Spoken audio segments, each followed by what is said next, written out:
Boa tarde, aluno do segundo ano A, segundo ano B. Então, como eu falei para vocês que nós íamos falar sobre a emancipação política do Brasil, tá? A gente vai dividir para não ficar um vídeo extenso, né? Eu vou gravar uma parte nessa aula, na outra aula a gente continua ainda falando desse processo da independência. E para falar sobre a independência do Brasil, né, a emancipação política do Brasil, nós não podemos esquecer e lembrar, né, que a gente viu ainda em sala de aula sobre a era napoleônica, que de certa forma foi importante para esse processo da independência, né, até mesmo das colônias, tanto espanhola na América, como também, né, a colônia portuguesa no Brasil. Então, por que, né, que isso foi importante, essa era napoleônica? Porque Napoleão, vocês sabem que o objetivo dele era dominar a Europa, né? E tinha uma nação que ele não conseguia dominar, que era a Inglaterra. Então, por ficar numa ilha, era um país bem, né, já era um país assim, vamos dizer, industrializado, porque já no século XVIII a Inglaterra já começou o processo industrial, era um país desenvolvido na época, e Napoleão Bonaparte não consegue, né, dominar a Inglaterra, ter o controle da Inglaterra por questão das, né, pelas armas, né, por conquista mesmo militar. Então Napoleão ele cria o chamado bloqueio continental. Se eu não posso conquistar dessa forma, eu vou conquistar, vamos enfraquecer ela dessa outra forma. Mas de que forma? Criando-se o bloqueio continental. Que nenhum país da Europa, né, nenhum país europeu poderia negociar com os ingleses. Estaria proibido, senão ele invadia aquele país. Então, ou seja, não podia comprar e nem vender. Ele queria isolar a Inglaterra, né, do resto da Europa. Só que como Portugal tinha uma relação com os ingleses, né, devia favores, né, e não era um país industrializado, né, e precisava dos produtos, tinha negócio com os ingleses, Portugal não vai respeitar esse bloqueio. Na época, quem era, né, o governo de Portugal era a Dona Maria I, né? Naquela época ela já era considerada e chamada Maria Louca. E tinha o seu filho, D. João VI, tá, que de certa forma governava. Então, ou seja, quando Portugal não respeita o bloqueio continental, então o que, que acontece? Foge para o Brasil com a ajuda de quem? Dos ingleses. Ele vem para o Brasil com a ajuda dos ingleses. Os ingleses escoltam a família real, né? Já pensou em toda a sua corte para uma colônia, né? Que era só explorada, onde mantinha um pacto colonial, que só poderia negociar com os portugueses. Mas eles tiveram que vir para a colônia brasileira, né? Vir para o Brasil. Então, com isso, quando a família real chega em 1808, né, no Brasil, e quando eles transferem, né, a capital, porque até então Salvador, na Bahia, era a capital, né, da colônia, né, do Brasil, eles mudam a capital para o Rio de Janeiro. Então vem toda a cambuia, a coche, para o Rio de Janeiro. Então, por que eu estou falando isso para vocês? Porque, de fato, a independência do Brasil, de fato, ela acontece com a chegada da família real dentro da colônia. Mas por que, professor? Porque eles têm que abrir os portos para as nações amigas. Como que a família real ia se manter no Brasil? Que aqui não tinha indústria, proibido ter indústria. Então, ou seja, tiveram que abrir para as nações amigas, para a Inglaterra. Então, ou seja, então aí acaba-se o chamado pacto colonial. Então outros países vão poder vender e comprar no Brasil, né? Então, ou seja, só que quem vai ter um benefício maior com tudo isso é os ingleses, né? Que vai ter um acordo maior com tudo isso, né? Por causa dessa ajuda para trazer a família real para o Brasil. Então, por isso que eu estou falando tudo isso para vocês, para a gente falar desse processo de emancipação política do Brasil. E para a gente falar desse processo de emancipação política, a gente não pode esquecer dos movimentos que se teve no Brasil para até então acontecer essa independência no Brasil, né? Que foi a Conjuração Mineira, que nós chamamos de Inconfidência Mineira, tá? Então, e essa Conjuração Mineira, ela foi feita, aconteceu no Brasil até mesmo por causa das ideias iluministas, né, criada na Europa pelos filósofos iluministas, e que essas ideias chegaram no Brasil. Então, do mesmo modo que a colônia espanhola, né, na América Espanhola, né, a colônia espanhola, né, teve os seus movimentos, no Brasil dos tempos coloniais, a opressão da metrópole também gerou manifestações, descontentamento, revolta, né, e a gente vai ver essa parte agora. Então nós vamos falar sobre a conjuração mineira, né, a causa, porquê, né, dessa conjuração mineira. Então, no século XVIII, né, no ano de 1760, Minas Gerais, como era uma região, né, onde tinha grande jazida de minério, né, de ouro, né, então nós sabemos que o ouro esgota, ele acaba, né, e não é eterno, ele não é um recurso mineral renovável. Então foi se esgotando. Então o governo português continuou cobrando altos impostos, né, impedia a instalação de indústria no Brasil, e a população de Minas Gerais estava mais pobre e com medo, né, de tudo isso, de todas essas cobranças dos altos impostos, porque não tinha mais ouro, não tinha grandes jazidas mais de minério, de ouro na região de Minas Gerais. Em 1788 foi anunciada a chamada o derrama, né, que é a cobrança de impostos atrasados. Né? Esse derrama quem vai propor? É o rei de Portugal, né, a Maria Louca. Então, ou seja, a colônia devia 5.000 toneladas de ouro nesse derrama, tinha que pagar. Então os colonos alegaram que não havia mais ouro, né, e a coroa afirmava que estava sendo desviado esse ouro. E eles queriam receber. Então a Conjuração Mineira foi um dos movimentos já em prol dessa independência do Brasil, dessa emancipação, né, política do Brasil. Então, ou seja, um grupo de homens da elite, né, ou seja, reuniram na cidade de Vila Rica, organizaram rebelião contra Portugal, que eram homens ricos, que temiam perder, né, todo o seu poder, o seu dinheiro com o derrama, né, se esse derrama fosse aplicado. Aí vocês podem estar falando assim, professor, mas a família real chegou em 1808, né? Por que o senhor está falando de 1700? Porque, olha, aqui, antes da gente falar do processo da independência, eu estou falando dos movimentos que já teve no Brasil, que de certa forma já lutava pela independência. Por isso que eu dei a introdução para vocês, que quando a família real chega no Brasil, é que de fato aí já começa a independência do Brasil, com as aberturas dos portos, tá? Então, olha, os rebeldes, né? Quem era esses rebeldes de Minas Gerais que lutava, né, para tornar... Porque, na verdade, eles tinham uma causa por isso, um objetivo por essa Inconfidência Mineira.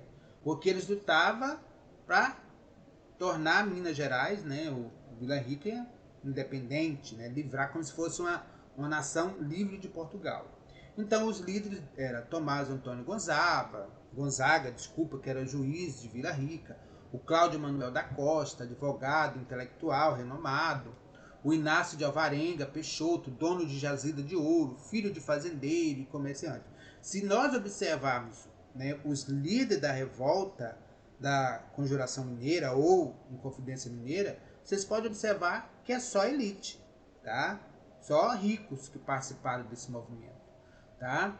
Tanto que o único que era mais fraquinho era o Joaquim José da Silva Xavier, que era o Tiradentes, tá? E ele era o mais fraco de todos esses líderes. Se vocês observar aqui, ó, o Inácio Alvarenga, né, dono de jazida, Padre Oliveira, chefe político do Arraial, né? Então, ó, Joaquim Silvério Reis, contratador, e ele era dentista prático, né, porque não tinha formação, tropeiro, garimpeiro e alferes, né? E ele era conhecido como Tiradentes. Então, esses eram os líderes. Então, o que esses conjurados, né, o que esses revoltosos queriam? Né? Eles queriam independência de Minas Gerais, proclamar uma república na sede de São João del Rei, né, como se fosse a capital, a criação de uma universidade em Vila Rica, criação de uma casa de moeda para controlar a emissão de dinheiro na capitania, e tanto que já tinha uma bandeira, que o lema era liberdade ainda que tardia. Tá? Então, aqui é como se fosse assim, o povão não participou desse movimento, né, dessa conjuração.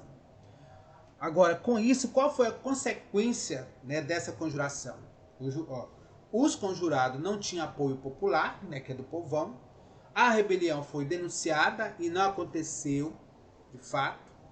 E um dos delatores foi o coronel Joaquim Silvério dos Reis, que contou o plano do governo ao governador Visconde Barbacena. Silvério dos Reis morreu rico, quase 30 anos depois, teve a sua dívida perdoada por Portugal. O governador suspendeu o derrama e perseguiu todos envolvidos nessa conjuração mineira, né? Então, Tiradentes e outros foram presos. A rainha de Portugal, que era Dona Maria I, ordenou, né? Deu ordem, né? Abertura de processo, né? De 2 processos, no caso, em Minas e Rio de Janeiro. O julgamento durou 3 anos, né? 11 conjurados foram condenados à forca. Somente Tiradentes foi condenado à morte. Os outros receberam pena de auxílio nas colônias africanas. Ou seja, olha, vocês vão para a África, vão ficar lá para vocês pagar a pena de vocês. E Tiradentes é o único que foi morto, né? Todo esquartejado, porque era o único pobre do movimento. E é o único que não negou nada para a rainha dos planos deles, né? Ele defendeu até a morte o que ele e os outros negaram. Então é como se a culpa recaísse, né, toda em cima do Tiradentes. Então vem, olha, aqui é um outro processo também de luta, né, pela fim da escravidão, né, ou seja, da exploração de altos impostos, que é chamada Conjuração Baiana ou Confederação dos Alfaiates, que aconteceu também no século XVIII, em 1798, na Bahia, né? Então, ou seja, vocês podem observar que nessa época, 1798, ainda era Bahia como a capital da colônia. Então, aqui, se nós observarmos, vocês observarem também, vocês vão ver que aqui teve uma participação popular. Então, ou seja, dos 60 mil habitantes de Salvador, 40 mil era afrodescendente, né? E os impostos eram muito abusivos, os preços dos produtos eram muito caros, né? Muito alto, né? E essa obrigatoriedade de importar produto industrializado era também um outro fator importante para a revolta. E era proibida as fábricas no Brasil, o racismo prejudicava a vida em sociedade, porque o preconceito era tremendo na época. E aqui, olha, os participantes foi Cipriano Barata, que era médico, Agostinho Gomes Padre, né? Pregava a ideia de liberdade, igualdade e fraternidade, que vocês podem ver que era o lema da Revolução Francesa. E isso atraiu muitos pobres para o movimento da conjuração, né, baiana. O que eles exigiam, né? O que esses revoltosos exigiam nessa confederação? A implantação de uma república, né? A abertura dos portos a nações amigas, o fim do racismo, diminuição dos impostos e aumento do salário. Coisa que também não foram aceitas e não foram feitas. Então o governo baiano prendeu mais de 30 mil rebeldes, condenou 4 líderes à morte, tudo afrodescendente pobre. E em 1799, a rainha Dona Maria I, né, rainha de Portugal, mandou enforcar e esquartejar na Praça da Piedade, em Salvador, os envolvidos todos aí, ó. João Lucas, Danta, Manuel Faustino, Luiz Gonzaga e João de Deus. Todos esses foram mortos. Então, esse foi algum dos movimentos que se teve no Brasil antes mesmo da independência. Então, a família real no Brasil e a abertura dos portos, né, que a gente vai ver agora. Como eu falei para vocês, olha, D. João foge de Portugal, como eu já falei isso para vocês logo no começo da aula, né, por causa do bloqueio continental, e vem com a ajuda principalmente da Inglaterra. Aí os franceses invadem Portugal, os portugueses vieram escoltados pelos ingleses, como eu falei para vocês, e a corte chega no Rio de Janeiro, em 1808 chega no Brasil, mas em Rio de Janeiro mesmo, foi lá por quase 1810, por aí, né, porque ele chega já no começo de janeiro, aí transfere a capital para o Rio de Janeiro, e chega no Rio de Janeiro toda essa corte. Agora você imagina um povo desse chegar num lugar que não tem moradia, e eles tiram as pessoas da casa e vão pegando as melhores casas para poder se fixarem, né, para poder morar. O que vai acontecer depois, quando a família real chega, né, no Brasil? Então, o Império Português estava agora no Brasil. É como se acontecesse a interiorização da metrópole, é como se o Brasil fosse o sul de Portugal. Então, o Rio de Janeiro passa a ser a sede do Império Português. Dom João vai ordenar a abertura dos portos às nações amigas, né, até mesmo por causa de um acordo que se teve, né, com a Inglaterra. Então, com isso, olha, Portugal estava sem alternativa, os franceses ocuparam Portugal, a corte precisava de abastecer e importar mercadoria. Então, a consequência foi abrir os portos. Por isso que eu falei para vocês no início, que quando a família real chega no Brasil, é como de fato já começa o processo de independência do Brasil. Então, por quê? Porque isso vai pôr fim ao pacto colonial, né? Então, ou seja, entre Brasil e Portugal. Porque agora o Brasil vai ter liberdade de negociar com outros países. Então vem a liberdade de comércio com outros países. A Inglaterra teve as suas vantagens, poderia vender mercadoria diretamente para o Brasil. Tá? Então isso, quem ganha com tudo isso são os ingleses. Então o Tratado de Comércio com a Inglaterra, né? Ou seja, ao chegar, Dom João VI autoriza a abertura da indústria no Brasil, porém o Brasil não tinha dinheiro nem concorrer com os preços e qualidade dos produtos estrangeiros. Em 1810 foi feito o Tratado de Comércio e Navegação com a Inglaterra, e nesse tratado o que dizia? As mercadorias inglesas no Brasil pagariam imposto de 15%, vendida a preço mais baixo. As mercadorias portuguesas no Brasil pagariam imposto de 16%, as de outras nações pagaria 24%. Então sempre quem estaria ganhando era a Inglaterra. O que Dom João vai fazer no Brasil quando ele chega? Né? Vem a administração genuína, né, de Dom João VI. Então, ou seja, o Rio de Janeiro vai ter uma área ampliada, vias públicas foram abertas para facilitar a circulação de pessoas, mercadorias, os ricos fizeram jardim ao redor das suas casas, passaram a comer de garfo e faca. Então a cultura portuguesa, né, que já tinha no Brasil, ela vai ser só ampliada. Melhorias para o Brasil. Vem o primeiro jornal, vai ser implantado no Rio de Janeiro, que é a Gazeta do Rio de Janeiro. Vai ser criado o Banco do Brasil, a Casa da Moeda, a Academia Militar Maria, vai vir teatro, museu, Academia de Belas Artes. Então tudo isso Dom João vai fazer no Brasil. Aí vem uma outra revolução que nós vamos falar, né, que é essa revolução pernambucana. Né, Dom João já está, de certa forma, no Brasil. Então, a causa dessa revolução pernambucana é os gastos de Dom João VI para custear os luxos, né, dos nobres que vieram para o Brasil, os altos impostos cobrados pelo Dom João VI, o controle dos portugueses sobre o comércio varejista, né, e somente os militares portugueses eram promovidos, né, de cargo, de patente, os outros não eram. Então, a Revolução, de certa forma, olha, em março de 1817, os rebeldes tomaram o poder e proclamaram a República em Pernambuco. Foi formado um governo provisório, representando todas as classes, defendia a liberdade de religião, liberdade de imprensa, defendia o fim do domínio português, não defendia a abolição da escravatura, porque senão prejudicava os escravocratas, os fazendeiros. Então, receberam apoio de Paraíba, Rio Grande do Norte, não receberam apoio dos Estados Unidos nem da Grã-Bretanha, nem como? Não posso apoiar, né? Senão vou ficar contra o meu imperador.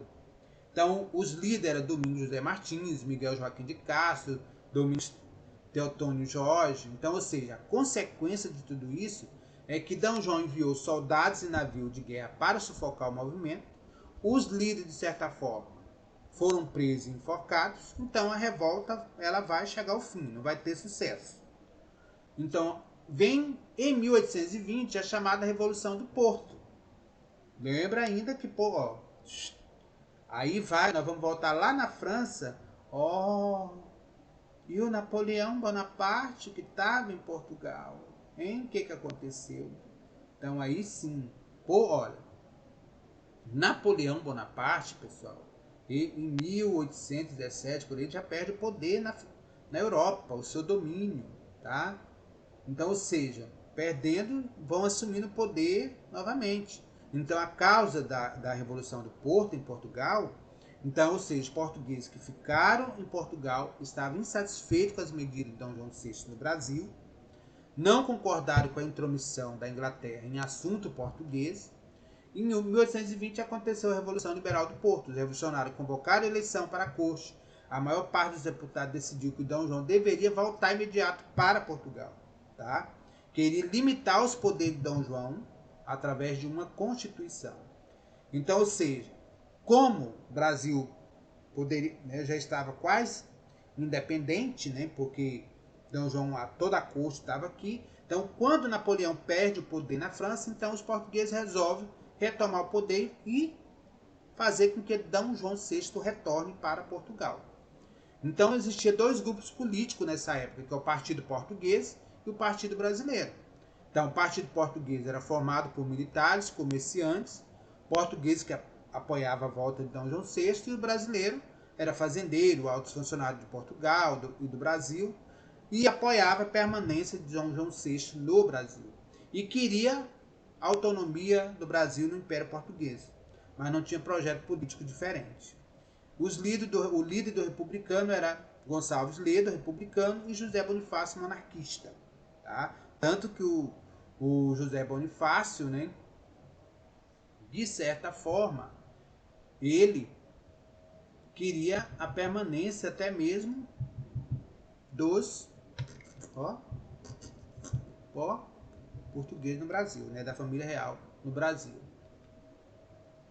Então, olha, a consequência dessa Revolução do Porto é que Dom João VI ele volta para Portugal, né? Nessa alta pressão política fez com que ele voltasse e deixou o filho dele aqui, Dom Pedro I. Tá? Então, a corte portuguesa versus o Partido Brasileiro. A corte portuguesa exigia a volta de Dom Pedro, o Partido Brasileiro queria que Dom Pedro, né, ficasse no Brasil. Em janeiro de 1822, veio um manifesto, né, onde vai 8.000 assinaturas pedindo que Dom Pedro ficasse no Brasil. Mas os portugueses queriam que Dom Pedro voltasse para Portugal, tá? Quando Dom João já estava lá. Porque Dom João vai, mas deixa o filho dele, né, no Brasil. Aí a corte quer que ele retorne para Portugal, Dom Pedro I. E os brasileiros querem que ele fique no Brasil. Então, por isso que vem o dia do fico. Então, no dia 7 de setembro de 1802, Dom Pedro rompe com Portugal e o Brasil torna-se emancipado, né, independente. A independência foi uma articulação feita pela elite que queria liberdade de comércio, autonomia e privilégio. O povo se manteve afastado da política, porque o povão, de fato, não participou do processo de independência do Brasil, só foi mesmo a elite. E por isso mesmo, depois de independente, o Brasil manteve a mesma merda, né, desculpa o termo, mas a mesma coisa, monarquia, escravidão e grande propriedade. O povo não ganhou nada com isso. Se é para o bem de todos, felicidade geral da nação, estou pronto, digo o povo que ficou. Tá? Mas o povão que não teve participação em tudo isso, eles permaneceram no Brasil, né? Permaneceram na miséria, o escravo continuou escravo e as grandes propriedades continuaram nas mãos dos grandes latifundiários. Não, a estrutura social, política, não mudou nada, mesmo após a independência em 1822. Então eu espero que vocês assistam o vídeo. Na próxima aula nós vamos continuar, tá, com a questão do vídeo. Aí depois eu vou colocar a atividade, tá bom? Uma boa tarde.